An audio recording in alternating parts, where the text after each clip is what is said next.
enteekateeka z'okuzimba oluguudo oluva e Nateete okuyita e Nakawuka okutuukira ddala e Katabi ku luguudo oludda Entebbe ziri mu giya ng'olunaku olwaliro abakulembeze mu disitulikiti y'e Wakiso abakulembeddwamu RDC Justin Mbabazi wamu ne ssentebe wa disitulikiti y'e Wakiso Matiya Lwanga basinkanye abatuuze oluguudo luno gye lugenda okuyita. Gavumenti terina ssente zigenda compensating abantu mu budde, naye ate tesobola bbulwa ssente zigenda compensating abantu ng'eweereddwa ki omukisa n'obudde.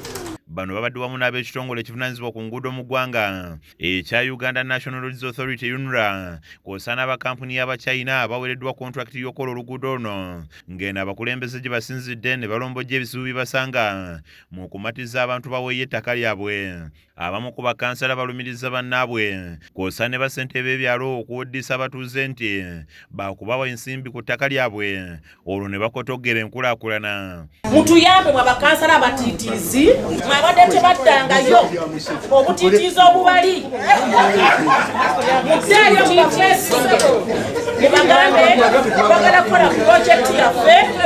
Don't waste our time. Jacob Asimwe okuva mu UNRA asabye abagenda okuzimba oluguudo luno okuwa abantu mu bitundu mwe lugenda okuyita emirimu ng'ategeeza nti wakubaawo emisomo okulambika abakozi wamu n'abatuuze ng'enteekateeka eno egenda mu maaso.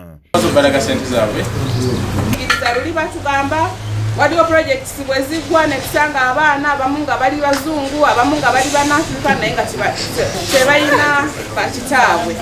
Abachina abaweereddwa kontrakiti bagamba nti beeteefuteefu okukola kyonna ekisoboka era ne basaba abantu okukolagana obulungi nabo n'okusingira ddala ku bikozesebwa nga basuubiza n'okukola omulimu guno obulungi. Road is first, for the life, for the development and for the country. So, we are ready. We need your support for like the bulkhead, the material, the mirror. Also, we need a dump site for dump the waste material. Abatuuze basabye bannaabwe okujja omuzannyo mu nteekateeka eno kuba kino bakirindiridde okuva myaka egy'ekinaana kyokka nga bano balaze okusoomozebwa olw'abanannyini ettaka abeekweka nga baagala okulemesa enteekateeka eno. Ab'amataka tubayise bajje bannaabwe eri bannannyini bibanja beekwese n'okwekweka bagaanye okujja gye tuli era ab'ebibanja abasobeddwa.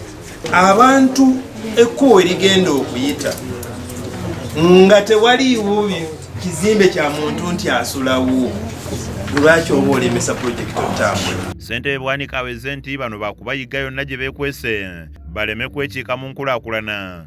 Naffe tujja kujja nga tuga poloti namba gundi ku buloko gundi erimu musoke mumumanyi nti nedda nga tumunoonya ng'ekyo tukimalawo. RDC Mbabazi wamu n'omukubiriza wa kanso ya disitulikiti Najja Nasifu basabye abatuuze bannyonnyole bannaabwe ku bukulu bw'enkulaakulana gavumenti gye yereeta nga tennabayita mu ngalo nga babasabye n'okugijjamu ebyobufuzi. Kubanga eno enkulaakulana enfuufu ekuba buli bwe tulemesa tuba twelemesezza, so mu mutima mulungi Katonda atubeere ne tukkiriziganye nti bye tusobola okugumiikiriza tubikole ki tubigumiikirize.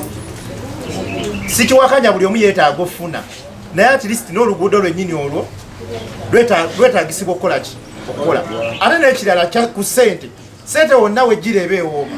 Kizza Peter yakusakidde eggulu erino ku Lwaki TV Agaalero.